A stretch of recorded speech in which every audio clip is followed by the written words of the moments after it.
Today we are in Carteret Mobile Park and we're going through the steps that we take to remove an old mobile home from the site. So this home was built probably in the early 70s, and what we're doing here is we removed all the skirting, we cut all the tie-down straps that are holding the house to the foundation, and then we are removing the awning. You can see the guys have cut the awning down off the house, so we're cutting that up into pieces. The next step will be that we have the hitch out front here. We're going to put the hitch onto the house, and once the hitch is on there, we have tires and axles that are already there, and we'll show you that. And it's a matter of tomorrow coming over here with our toter and hooking it up and taking it out.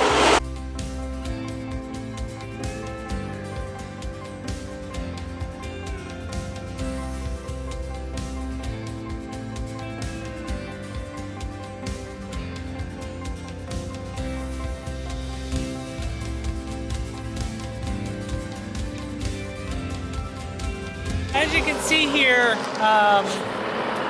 we cut all the metal tie-down straps that are on the house.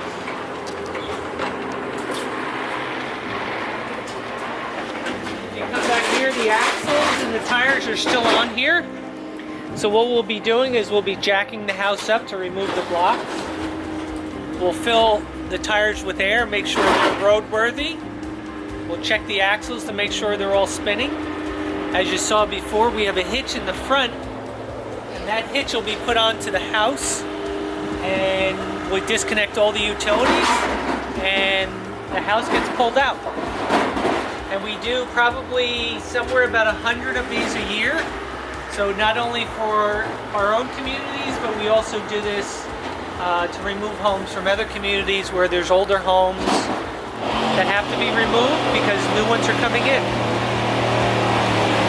This is a practice that we've been doing probably for the past 15 years, and we will continue in the future. This is the easiest way to remove a home and get ready for a new one to come in.